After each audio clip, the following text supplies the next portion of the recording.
최근 프랑스 마크롱 대통령은 베트남 방문길에서 부인에게 뺨을 맞는 장면이 그대로 노출되었으며 특히 백악관에서 이런 걸 아주 재밌어하는 트럼프 대통령 귀에 들어갈 정도로 국제사회에서 논란이 된 바 있습니다.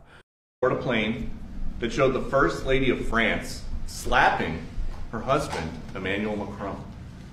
Do you have any world leader to world leader marital advice on those phones? Make sure the door remains closed. That was not good. No, I spoke to him, and he's fine. They're fine. They're two really good people. I know them very well, and I don't know what that was all about, but I know them very well, and they're fine. 그런데 마크롱 대통령이 사실 베트남에 방문한 것은 프랑스의 원전과 방산을 수출하기 위해서라는 말이 돌았습니다. K방산을 경계하면서 수입을 사실상 막고 유럽 영내에서 방산을 조달하자는 그가 이제 아시아까지 등장해 회방을 놓는 것이죠. 물론 베트남에 한국에 방산을 공급한다는 것은 한국 내부에서도 공산권 무기 공급 이슈로 의논이 돼야 하는 것이지만 원전은 베트남에 공급하기로 된 유력한 국가였는데 프랑스가 끼어들면서 방해하는 상황이 된 것이 사실입니다. 그로 인해서 한국도 뜻밖의 방산 수출이 주춤하는 게 아니냐는 의견도 등장하고 있었는데요. 그런데 이러한 맥락은 잠시뿐이었으며 결국 프랑스는 수백조 원 손실을 보게 된 상황이 나왔다는데요. 왜 이러한 일이 생겼는지 살펴봐야 합니다. 우선 프랑스는 최근 한국의 방산을 경계하는 데 있어서 가장 앞서 있는 국가로 판단되고 있습니다.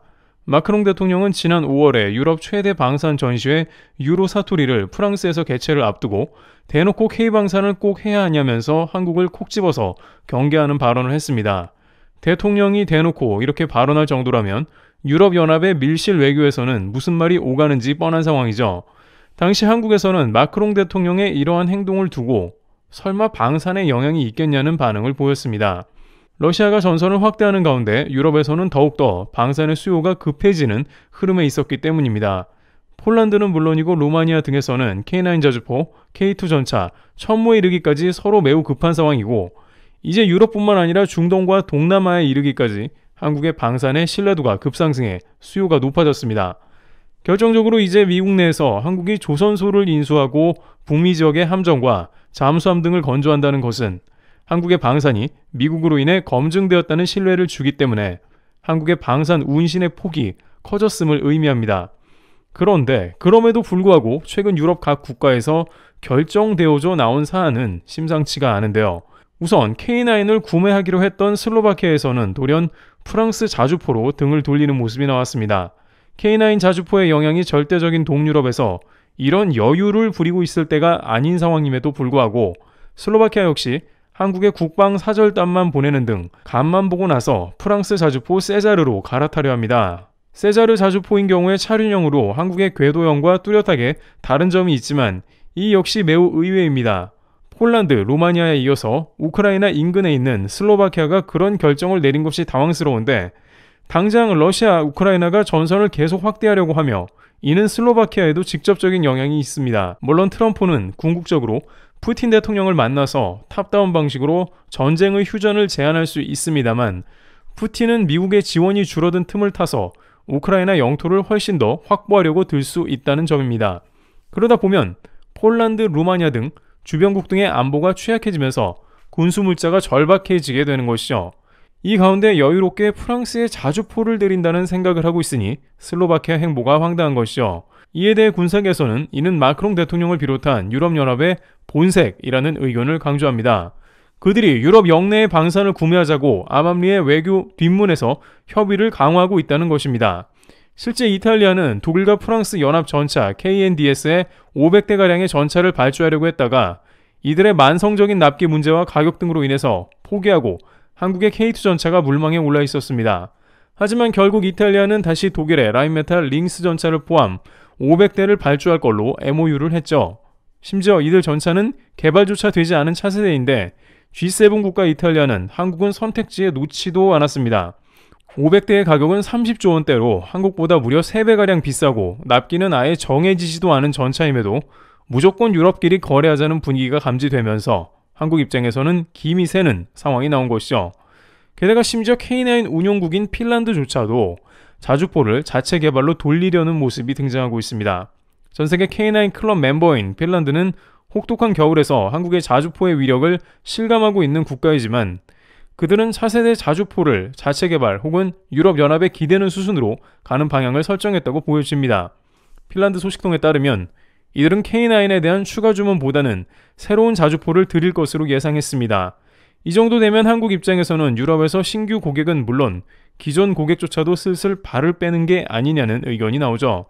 심지어 이들은 러시아의 위협을 코앞에서 본 국가들임에도 팔이 유럽 안으로 굽고 있는 상황을 연출합니다. 군사계에서는 유럽이 잘못 판단하고 있다면서 트럼프 대통령 당선 이후에 위험성을 모른다고 경계하는데 러시아는 전선을 확대할 수도 있으며 문제는 여기에 중국까지 본격 가세하는 모습이 등장한다는 겁니다. 실제 명확한 인과관계는 모르겠으나 트럼프 당선이 유력해지면서 중국이 러시아 지원을 늘리고 있습니다.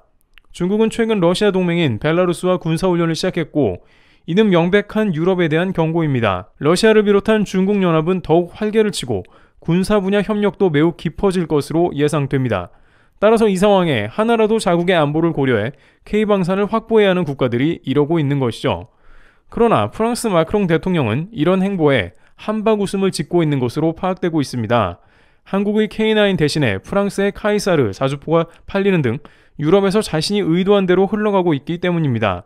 그런데 이러한 프랑스의 행보와는 다르게 실제 유럽에서는 수백조 원 이상을 한국 때문에 손해보게 생겼는데요.